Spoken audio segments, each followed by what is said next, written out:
سبح اسم ربك الأعلى الذي خلق فسوى والذي قدر فهدى والذي أخرج المرعى وجعله غثاء أهوى سنقرئك فلا تنسى إلا ما شاء الله إنه يعلم الجهر وما يخفى ونيسرك لليسرى فذكر إن نفعت الذكرى سيذكر من يخشى ويتجنبها الأشقى الذي يصلى النار الكبرى ثم لا يموت فيها ولا يحيا قد أفلح من تزكى وذكر اسم ربه فصلى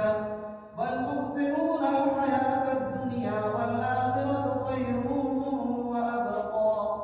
إن هذا لفي الصحف الأولى صحف إبراهيم وموسى الحمد لله رب العالمين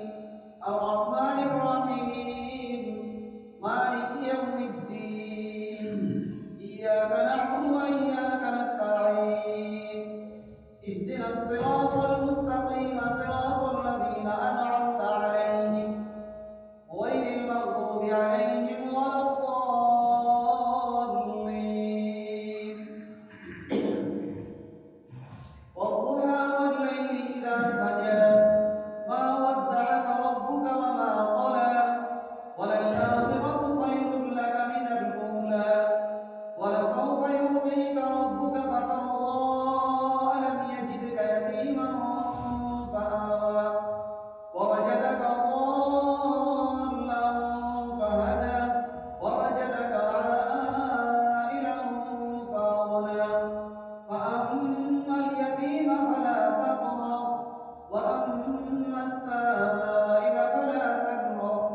وأما بنعمة ربك فحدث السلام عليكم ورحمة الله السلام عليكم ورحمة الله. Thanks for watching. Don't forget to like, comment, share and subscribe to Al Wahid channel.